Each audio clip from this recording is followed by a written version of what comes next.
Interesting. Stack that remaining, huh? 666 for Linus.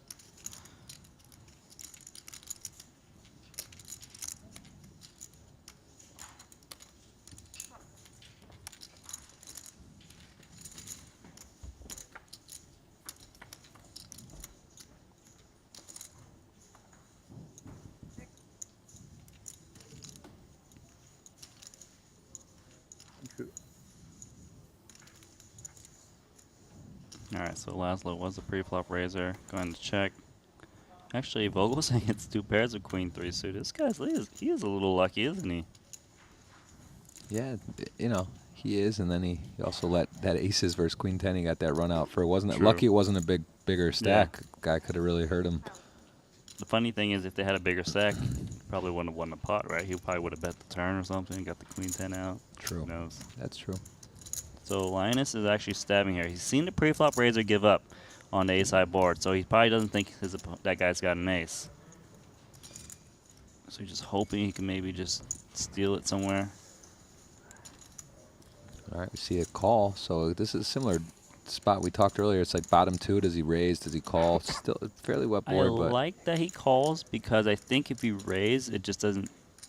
Just people don't raise on the ace-queen right from the big blind. They usually have, if they had ace-queen or aces or queens, they would have re-raised pre-flop. Yeah. So it just seems like try to underrepresent your hand. Try to get someone to move you off like, I don't know, queen, king-queen or ace-rag. I think we'll see a check here. I mean, Loliger, well, actually, I don't know. This guy could do anything, and he's going to bet. But a lot of times you see these small pairs probe, and then they just take their free, they buy themselves the free river. But, again, this guy has got tricks, moves, and deep in solver world and doing stuff that, maybe that's why I feel like PLO might be my game and not the battle with these guys at no limit. Linus is like, I almost never want to predict what Linus is going to do because this guy is just on a different level, right? And, he's betting here.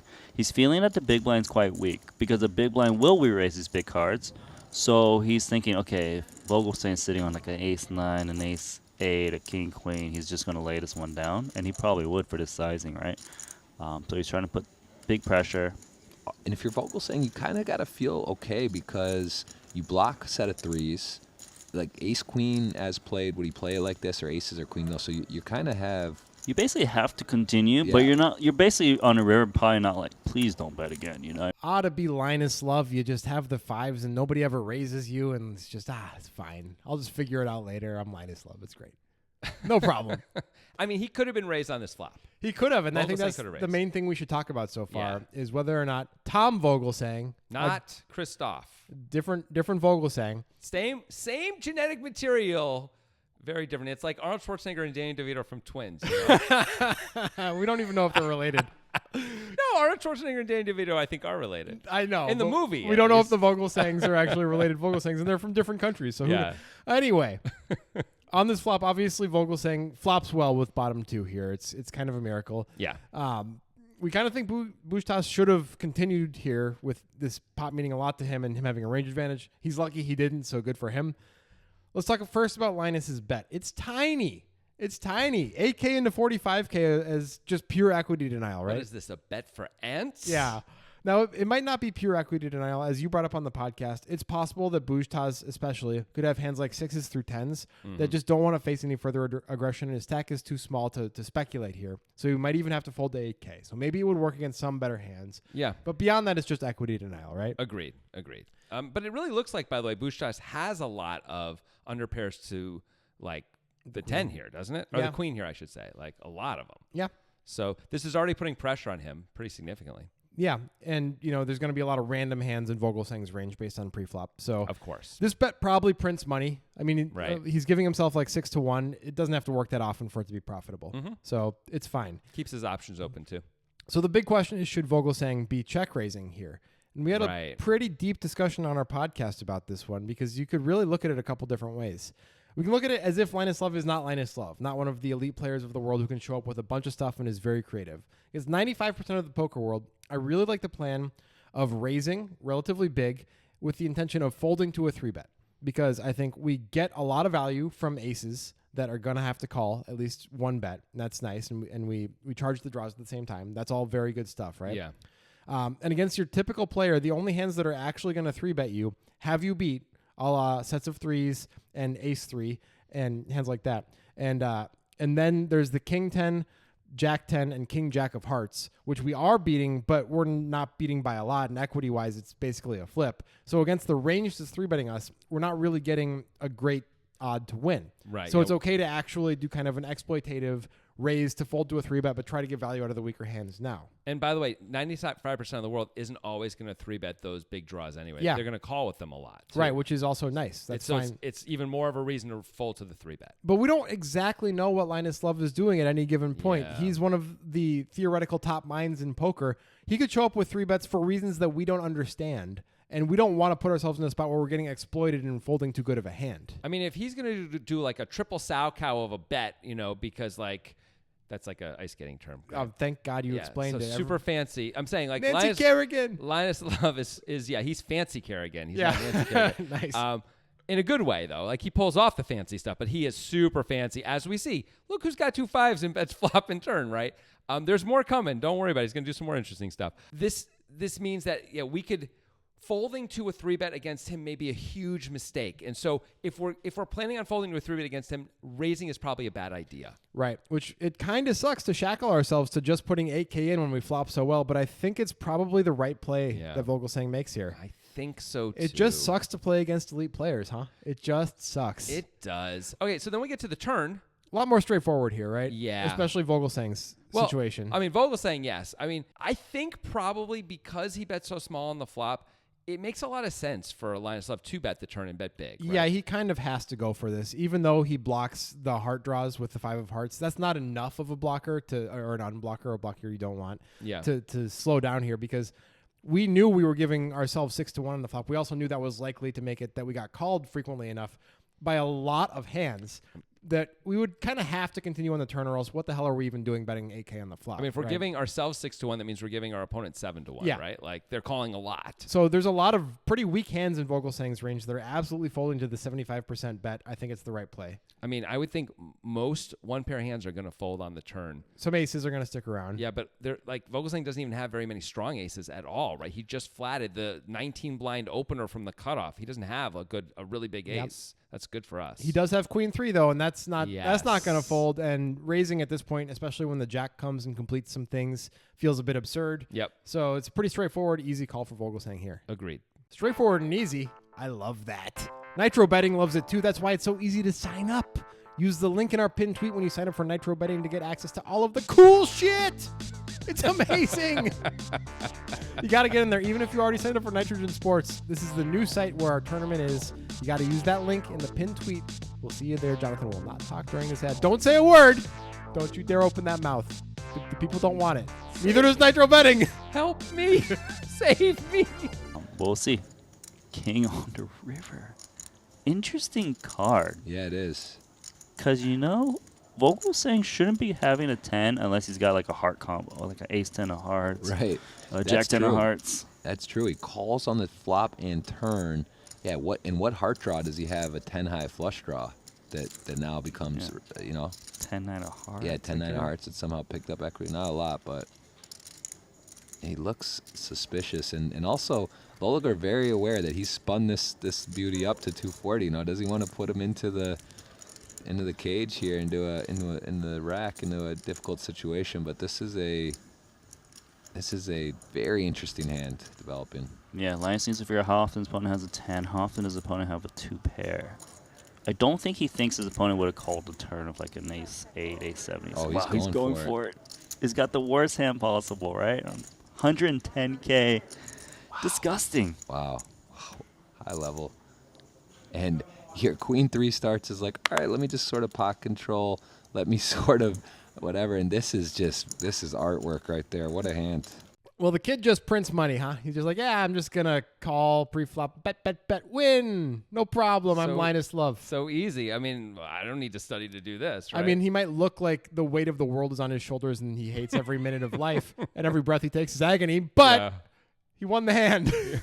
I mean, that's kind of the poker face, I guess. I guess. Yeah, that's how people look sometimes when they play poker. Yeah, most people. All right. So the main questions are, of course, should Linus have gone for it, and should Vogelsang have so quickly given in? Right. First question. Well, I think Linus probably should go for it here.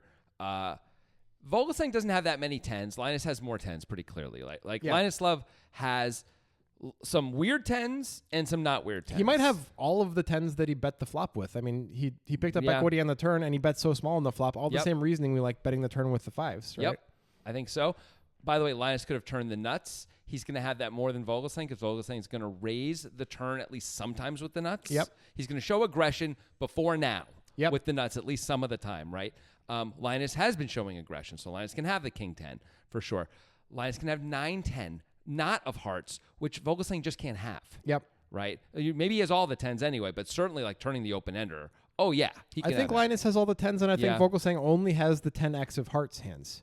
And ace 10. And ace 10 specifically, those and king 10 if he slow played it sometimes. So I think that alone is probably a reason to pull the trigger as Linus, because Vogelsang has got a lot of other stuff like his reasonable aces that he continued the turn with, some of his 2-pair combos, hands like king X or jack X of hearts, which have pairs that are better than the fives, but are definitely going to fold to this bet, especially when they block the hearts. Yeah. It feels like kind of a mandatory spot, even though we block the 5 of hearts, which we don't necessarily want to. It only really blocks ace 5 of hearts and king 5 of hearts, right? Of the hands that we want to fold out. That's right. That's right. And we should be successful in folding out almost the entire range here. It's incredibly tough to call. Even if you have a 2-pair hand like Tom Vogelsang has, what are you supposed to do, right? Like, so targeting 1-pair hands, all the 1-pair hands, and even a few of the wacky 2-pair hands should work. It should, and it does. Yeah. Should it have worked so easily? Should Vogelsang consider calling with this hand? I mean, he should consider it. As we know, and we've been saying, this guy is Fancy Kerrigan, and he can show up with a weird hand like this that you just wouldn't expect him to ever have. But having said all that, I don't know that Queen 3 makes any sense to call with. Right. We aren't really that high in our distribution when we look at it. It kind of depends on how many weak aces that are 1 pair we call the turn with. Yeah. But we think probably not too many overall. Like, we have ace 10 in our range. That's better than this hand. Of course. We have all of the 10x of hearts in our range. That's better than this hand. We have the king 10s that we get here this way. That's better than this hand. And then we have some better 2 pairs like queen jack. Yep. That's a lot of hands that are better than this hand. Means we don't really have to call with this one. We might even have ace jack in our range. Yeah. Or maybe we might 3-bet that pre-flop. It's unclear with against like the 19 blind opener. Right.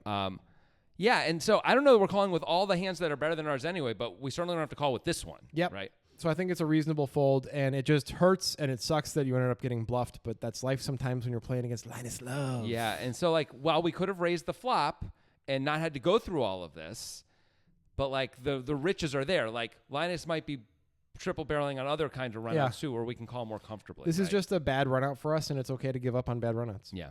All right, Wesley Cannon solved up the LLinusLove. The ultimate solver player was resolved by Wesley Cannon, making Wesley Cannon the ultimate solver. So LLinusLove should play this solver perfect, basically, right? Because he is the ultimate solver player. Well, let's find out. Okay. On the flop, Linus should bet 100% of his range. So, okay, cool. Great. And Pio actually likes his size. Wesley gave even just another tiny size. 15K is an option, and Pio's still like, no, 8K is good. Cool. That's a good size. All right. It was so small. Yeah. And since LLinusLove's name is LL and he spells it with 2 L's on the first one, I keep wanting to call him LL Bean. I just wanted to say that. Not LL Cool J. I think that says a lot about you. LL Cool J already has enough of a brand. We don't need to. We need to help LL. He was out. on like NCIS San Antonio or whatever. It's important. I think one of those. Anyway, Vogelsang should check raise this hand. We debated that a lot. It wants to just go for it. Go for the check raise. Yeah. But he does not. So we get to the turn. Okay. And Pio says LLinusLove's exact hand should be a check. So solver perfect, my ace. You said that. Yeah, I did. Wow. Look out for the censors. But to mitigate that, Pio does want to bluff with deuces, which is basically the same hand as fives. So it can't be that bad. Right. It's just picking essentially an underpair to bluff with. Right. And so, so as long as Linus isn't doing it with deuces and is doing it with fives, it's essentially the same thing, we're saying? I think so. Maybe there's some hidden thing there that... Maybe. Sometimes there is, but doesn't seem like it. And at this point, Vogelsang should just call. It does not want him to raise at this point. Mm-hmm. Makes sense to me. And that's what he does. Okay. Now we get to the big old river. Big old river. LL Bean should bet this hand as a bluff and basically anything with no real showdown value, according to Wesley. He should just go for it. Wow. Really? His only value is 10x, which is obvious, And also kings. Set of kings is the other piece of value he can have. I will say there's very few hands he has that has no real showdown value at this point based on the board, Yeah, right? you'd It's think like so. 4 or 5 suited maybe, Right. like stuff like there's almost nothing. So almost everything is at least a pair here. Yeah. So, yeah. Are you surprised that he can value bet kings? The set of kings? Yeah. I wouldn't say I'm surprised. Like, you think you're going to get called by more than just straights here, right? In fact, a straight won't call, a straight will raise. And then if you have a set of kings, everything else that hesitantly calls, anything that doesn't raise, basically, you're getting paid by. Right. And I guess with kings, you don't block aces up, so that makes it better than a set of aces. That's a great point. Yeah. Vogelsang can actually profitably call with this hand. Wow. Yeah. That is pretty interesting. He is supposed to make the call, which he never even considered for a second. He folded it very quickly. Well, so I guess he's no robot Vogelsang. If the only value is 10x and king according to Pio, and there aren't that many bluffs, I can see how it's problematic, right? Yeah. Although maybe some of the other one pair hands become bluffs, the worst one pair hands. I don't know. Be curious to know. Well, either way, LLinusLove gets it over him. Gets it over him? Yeah, it's like a British thing or something. Yeah, it's very British. He gets it over him. That's for the title. For the title. Football. Perfect. Yeah. The end. Cool hand with LLinusLove doing his thing, just firing away, firing pebbles into the ocean, it seems, and yet he turns these 2 5s into gold. What do you think about the way he played the hand? And what do you think about Vogelsang's decisions where he's sort of just being very passive the whole way, never showing any aggression, and ultimately it costs him this time? But do you think overall this is a good plan or not against a player like LLinusLove? So let us know what you think about both players' decisions in the comments. Or come to Discord. There's a link in the description. It's tight. We'll see you there.